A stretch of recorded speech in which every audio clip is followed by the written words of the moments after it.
So I'm here at Chevron Championship LPGA tournament, surrounded by the best in golf. This moment is personal for me. Why? Because this is my grandfather, Shelby Golden Jr. These aren't just the stories that are passed down, these are newspaper records. Proof that in the late 1930s, he was competing at the University of Oregon, earning his place on a championship golf team during a time when Black athletes weren't expected to be there at all. But his story didn't start with him.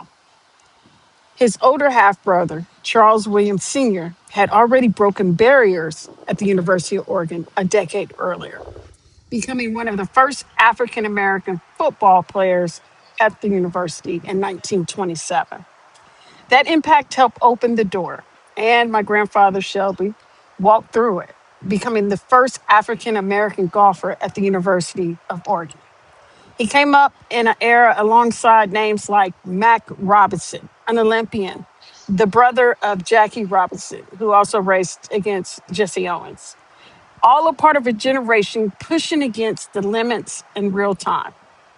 And my grandfather wasn't just on a team, he was actually qualifying, he was competing, and he was winning. His name is right here in the print. But here's the part they don't always print.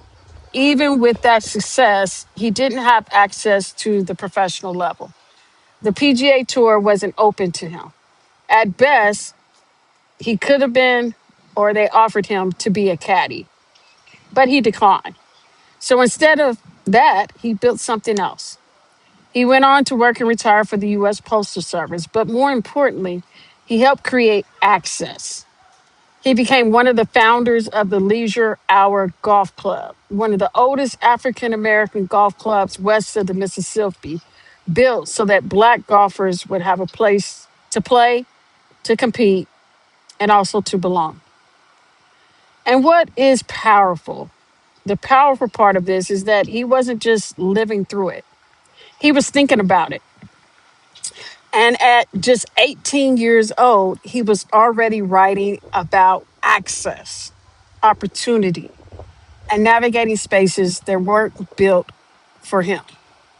Understanding what it meant to move through a world that didn't always make room for him.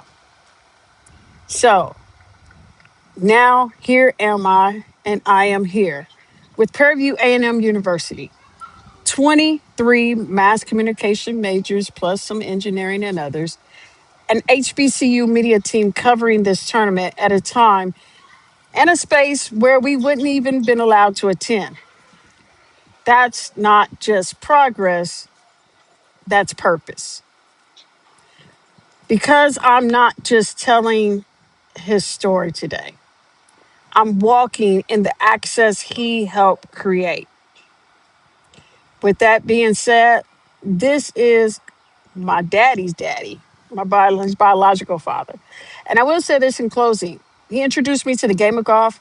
He bought my first pair of golf clubs, took me to the range and down through the years. I didn't really understand his story. Don't worry about the name change. But years ago, when I found out who he was, I decided to legally add his last name back into mine. So legally, my name is Tammy Lynn Golden Holmes. So, as always, and just like 4 years ago, the University of Oregon commemorated his points as the first African American golfer at the university. And so I always say right here, I'm always going to stay golden. So I'm here at LPGA Chevron Championship Tournament golf here, professional at Memorial Park in Houston, Texas. Peace.